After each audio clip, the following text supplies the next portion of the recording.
तो इस परमात्मा को अपना मार्ग चलाने के लिए 2 कोटि के जीवों की आवश्यकता नहीं है।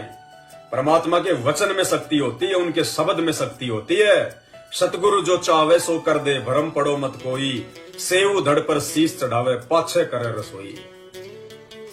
तो इस परमेश्वर को आवश्यकता नहीं है किसी की। और यदि आपको ज्ञान समझ में आ गया सतगुरु रामपाल जी भगवान का, और यदि आपको पल पल ये चिंता सताती है कि परमात्मा मेरी मर्यादा ना टूट जाए, किसी भी कारण से मैं आपके चरणों से दूर ना हो जाऊं परमात्मा, और यदि आपने अपने आप को तन मन धन से, मन कर्म वचन से, दिलो जान से अपने गुरुदेव भगवान को समर्पित कर दिया कि गुरुदेव अब मेरा ये जीवन, मेरी प्रत्येक श्वास, मेरा हर क्षण, मेरी हर घड़ी, हर पहर परमेश्वर आपको समर्पित है। मालिक कहते ना कि मरूं तो तुम सुमरित मरूं और जीवित सुमरू नित्य। उसके बाद उस आत्मा को परमात्मा अपनी शरण में ले लेता है। ताते सतगुरु शरणा लीजे, कपट भाव जिन दूर करीजे। नाम लेने से कोई सतगुरु की शरण में नहीं आता है।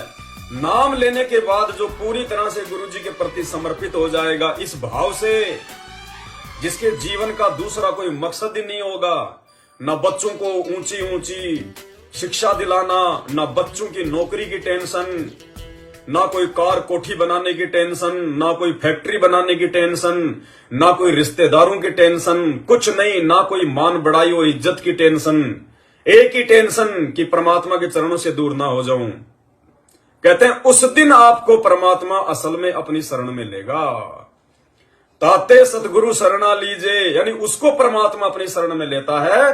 कपट भाव जिन दूर करीजे। और जो इस प्रकार से अपने गुरु जी के प्रति समर्पित हो जाता है तो सारे छल कपट मन मुटाव ये दूर हो जाते हैं। अभी देखिए हमारे गुरु भाई सतलोक आश्रम मैनेजमेंट हरियाणा वाले, और कितना जो है कपट भरा पड़ा उनके अंदर।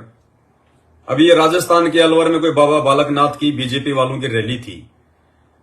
जयपुर और अलवर की संगत को बेचारे को वहां बुला लिया धोखे से कि आओ यहीं आने के बाद बताएंगे, यहां आने के बाद बताएंगे। उनको पता था कि बता दिया तो कोई आएगा नहीं, तो बोले कि अलवर के तिजारा नामदान केंद्र पे 21 तारीख को सभी इकट्ठे हो जाओ, गुरुजी का आदेश है और आने वालों की एक हाजिरी मानी जाएगी।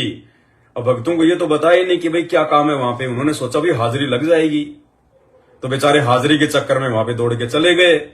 और बाद में पता चला उनको बाबा बालकनाथ के झंडे दे दिए बीजेपी के हाथ में। अब वो रोडों पे खा रहे हैं धक्के, वहां पे हाजिरी के चक्कर में चले गए वहां पे। तो ये अपने गुरुजी से ये छल कपट करना होता है, ये छल कपट है। अरे गुरुजी ने कह दिया कि हमें गंदी राजनीति से कोई लेना देना ही नहीं है। हम एक धार्मिक संस्था चलाते हैं, हमारा किसी राजनीति से या राजनीतिक नेता से कोई संबंध नहीं है। और उसके बावजूद यदि आप उन राजनेताओं के तलवे चाटोगे तो वो परमात्मा से छल कपट करने में आता है, वो परमात्मा से धोखा करने में आता है।